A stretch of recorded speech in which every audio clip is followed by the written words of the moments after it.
Who does not like a good soft serve ice cream in the blatant heat of summer, right? But have you ever thought that a multi-million-dollar business could be established out of this simple invention of ice cream? I would never even give heed to such a thought. Yet, as it said, your boring idea might be someone's golden ticket to success. Hey guys, welcome to another video on this channel where I take you guys on a journey of another success story and let you guys know that there's no such thing as a big or small idea. It's just the way you perceive your gift of imagination and execute the idea to become something this huge. Yes, I am talking about Dairy Queen, a business that literally started off simply as a soft serve ice cream seller to now growing into a multi-dollar business. So without any further ado, let's jump straight into it. Though there is a controversy around who invented soft serve, as J.F. McCullough was the one who initially pitched the idea, and according to some people it was Tom Carvel who had already executed this idea way back in his ice cream business called Carvel. This controversy isn't that big of a thing that we should waste any time discussing, and let's talk business, or should I say, let's talk Dairy Queen. Dairy Queen is a restaurant whose history goes back 80 years, and all these years they've been working on themselves to make them better every day and stay relevant. 'Cause as it's said, the biggest challenge faced by a classical business is to stay relevant.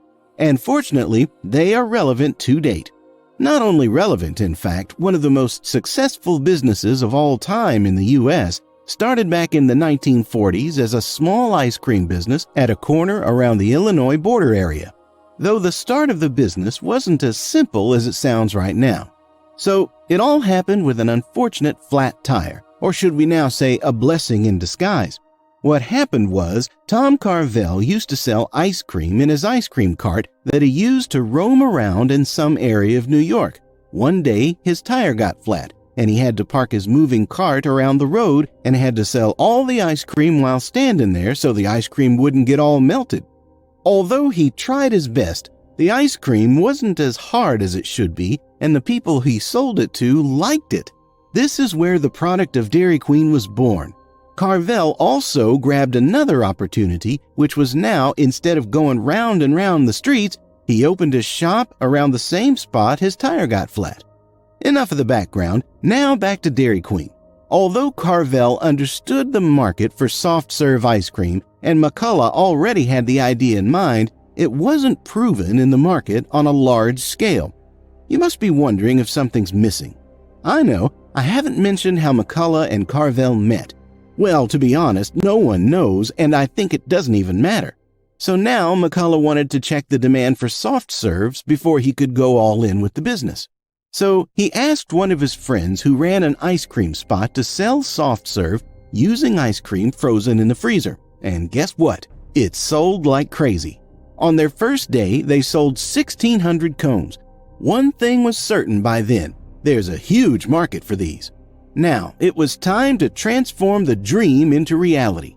By chance, McCullough met a guy named Harry Olds in 1940, from where he got the trademark and machine for making the soft serves. It was time to realize his passion, and McCullough did. It was both the idea and the smooth execution that took the business to the heights it is today. Dairy Queen today is operating at 7,000 locations across the globe, with over 4,000 being in the United States. This isn't a small number. The turnout of this business from these 7,000 locations is millions of dollars. However, it isn't like the same Dairy Queen today that appeared on the market in 1940. The menu has changed, the items they sell are now diversified, and even the brand itself has developed a whole different image for itself now. For instance, it's not even Dairy Queen anymore, it's DQ, which has a classical touch to its whole outlook towards the customers, although today it sells more than just those dairy products which it sold when it started. So now another question arises. What is the secret ingredient of their success? Because everyone's amazed at the mark they've made by not just being here for so long, but existing as one of the most successful restaurant businesses ever. If you're curious about this question as well, then don't worry, I'll end all your curiosity here. So to start with, there isn't one simple reason that could be credited for all the greatness of Dairy Queen. That's why I'll mention all those I believe are very much relevant to their success. First, it's the one thing that they started with, the soft serve. As Dairy Queen was a pioneer in the industry for producing and selling soft serves, it fared them good both in terms of increasing their popularity and earning them a hefty sum. Didn't I say no idea is a small idea?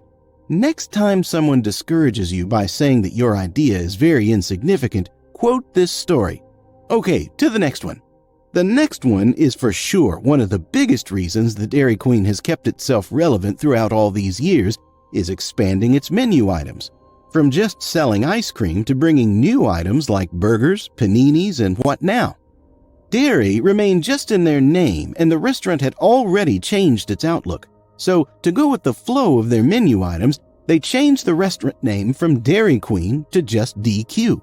Not only were they expanding their menu items, they were also expanding in all other directions.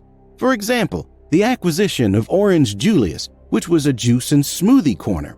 Dairy Queen acquired it, and what it did was it simply added another revenue stream to this whole business by simply adding another product. Another big thing that took place during this whole business expansion was that McCullough resigned as the CEO. I don't know why that happened, yet it did help the business achieve its new highs. You see, the business issue in his time was that there weren't any formalities implemented to the whole work situation of the restaurant. It worked brilliantly for years. Still, when it came to expansion and franchising the restaurant, issues emerged. Even a few lawsuits had been filed against the administration.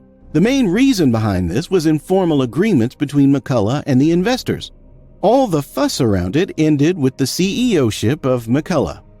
The next reason that could be given a big credit will be their Blizzard. And oh my, what a product that was. It was a whole different class of dessert. And it's not just me. If you ever want to have a Blizzard, Dairy Queen must be your go-to spot. Well, by now, you must be convinced, some of you might be skeptical, but most of you must be convinced by now that in the 80 years of operation, they have never faced a single issue.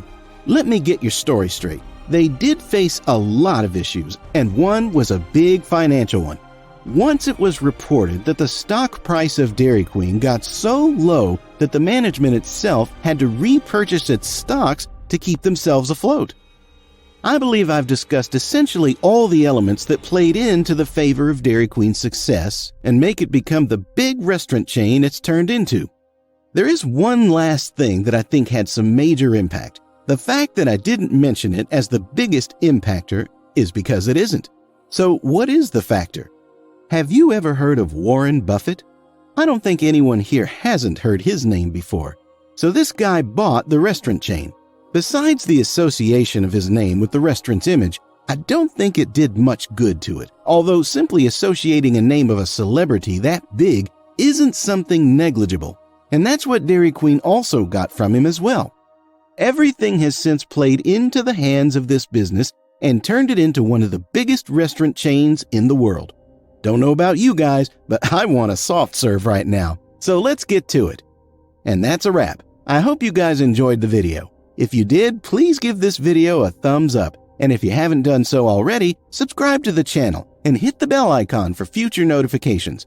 Do let me know about your feedback in the comments section. Until then, take care, and I'll see you in the next one.